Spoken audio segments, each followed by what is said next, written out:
আল্লামা নজরুল ইসলাম কাসেমি, হযরত মাওলানা নজরুল ইসলাম কাসেমি এমন কোনো আলেম না যাকে সবাই চেনে বিপ্লবী বলে বা সবসময় গরম কথা বলে সবার কলিজে আঘাত করে, এমন না। বরং যুবকদের ভেতরে দিনে মেহনত করে, আল্লাহর বান্দাদেরকে জাগানোর চেষ্টা করে। তার মাহফিলে পর্যন্ত দেখলাম 2 পয়সার এমন সভাপতি, আল্লাহ হেদায়েত দান করুন এই জালেম রে, প্রকাশ্যে মাইক হাতে নিয়ে হযরতের শানে শুধু না গোটা আলেম সমাজের শানে বেয়াদবি করে যাচ্ছে। দিয়ে সার্বিক সহযোগিতা করে এখানে এসে দাঁড়াই। আর অনেক সবার কথা বলছি না, অনেক বক্তা আছে অর্থের বিনিময়ে এখানে আসে। বিচার করতে হবে। একজন সমাজবাসী, সমাজপতি, সমাজের যে কমিটি, সে যতটুকু এই সমাজের কল্যাণের কাজ করতে পারবে, একজন ইমাম কিন্তু পারে না। সে তো ইমামের দায়িত্ব নিয়ে বসে আছে, কেন পারে না?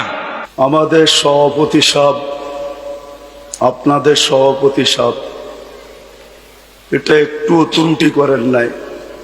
আমার বিশ্বাস পরিপূর্ণ দিক নির্দেশনা হয়ে গেছে। আমার হাতেও সময় নাই, বিদায় আমি আশা করি আমার পরে যিনি আসে উনি আপনাদের সামনে কথা রাখবেন, শেষ পর্যন্ত কথা বলবেন। আমি শুধু আপনাদের জন্য দোয়া করব। আর সভাপতি সাহেব যেই কথাগুলো বললেন ওইগুলোই আমাদের পাথেওর জন্য যথেষ্ট, কেননা ওনারা আমাদের দেশের কর্ণধার। ওনাদের কৃপাই আমরা বেঁচে আছি।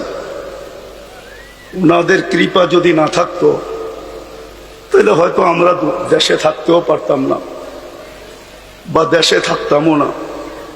কোথায় থাকতাম আল্লাহই জানে। বিদায় আমি কথা লম্বা করতে চাইতেছি না। আমিও আপনাদের কাছ থেকে বিদায় নিতেছি। আমার পরে যেই বক্তা উনি আসবেন, আমি আপনাদের কাছে অনুরোধ রাখব যে আপনারা ওনার কথা শুনবেন এবং দোয়া পর্যন্ত বসবেন, তারপরে এটাকে পরিসমাপ্তি ঘটাবেন। কিভাবে? মাইক হাতে নিয়ে বলছে। হুজুররা কি করে? হুজুরদের কি অবদান আছে? আমরা যারা টাকা পয়সা দেই, আমাদের টাকা পয়সায় সব চলে, মসজিদ মাদ্রাসা যাই হোক, আমরা যারা টাকা পয়সা দিই, আমরা স্টেজে উঠলেও পয়সা দিয়ে উঠি। আর হুজুররা তো ভাড়ায় খাটে, হুজুররা ওয়াজ করলেও তো পয়সার বিনিময়ে তারা ওয়াজ করে। তাহলে এই হুজুররা, ইমামরা, তারা কি পরিবর্তন করবে সমাজকে? তারা তো নির্দিষ্ট একটা ক্ষুদ্র দায়িত্ব নিয়ে আছে। একজন আলেম, তাও পুরো দেশে পরিচিত আলেমকে পাশে বসিয়ে নির্দিষ্ট দলের কোনো ব্যক্তি যদি এই কথা বলে, তাহলে সেটাকে শুধু সেই আলেমকে অপমান করা হয় নাকি গোটা দেশের সর্বস্তরের আলেমকে অপমান করা হয়? তাহলে এরকম কথা বলে আবার হাড্ডি গুড্ডি নিয়ে বাসায় যায় কিভাবে? তারাকান্দা এক মাহফিল ছিল, ময়মনসিংহ তারাকান্দা, কয়দিন আগে। তো লাস্টে বসে আছি মাহফিল আমার ওই দিন অনেকগুলা। তো একটাই দেরি হলে তো অটোমেটিক সবগুলাই দেরি হতে থাকবে, চেইনের মতো, এটা কিচ্ছু করার নাই। বসে আছি, নেতাই শেষ হয় না। এক দলের, বহু দলের না, এক দলের এও প্রার্থী, ও প্রার্থী, ও প্রার্থী, ও প্রার্থী, ও প্রার্থী। এখন বড় নেতা যেহেতু কাউরে এখনো আলাদা খাস করে নাই, সবাই ভোটটা আমারই দিয়েন, আমার এই গুণ, এই ফজিলত, এই কাজ। আর একজন এসে আমারই দিয়েন। একজন বলল, আরে এরা সবাই বাচ্চা বলাবান, ওদের ভোট না দিলেও চলবে, ওদের জীবন পড়ে আছে, আমার বয়স 75, আমারে ভোটটা দিয়েন, মরার আগে অন্তত একবার আপনাদের খেদমত করে যাই। এখন বসে শুনছি আর ঘড়ি দেখতে আলহামদুলিল্লাহ আধা ঘন্টা চলে গেছে, আধা ঘন্টা খতম।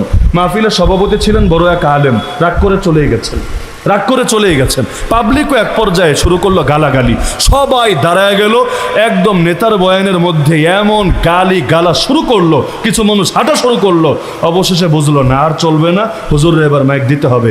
মাইক নিয়ে আমি বললাম, আজকের মাহফিল এবং রাজনৈতিক সভার সম্মানিত সভাপতি এবং আয়োজক বৃন্দ, শুরু করলাম। তারপর বললাম, এই যে দেখেন, আমারে বসায় যে এতক্ষণ আপনাদের ওয়াজ শোনালেন, কি লাভ হলো? এর চাইতে 2টা আলাদা করে ফেলতেন। রাজনীতির জন্য আলাদা টাইম, হুজুরের জন্য আলাদা টাইম। হুজুরের টাইমে হুজুর ওয়াজ করবে, চলে যাবে। এরপর আপনার ইচ্ছা মতো আপনাদের কথা বলবেন, পাবলিক সারা রাত বইসা শুনবে। নাকি ভয় পান হুজুর চইলা গেলে আপনাদের কথা শোনার জন্য মশামাছি আর থাকবে না? এই জন্য হুজুররে বসায় রেখে ওই চান্সে গোল দিতে হবে।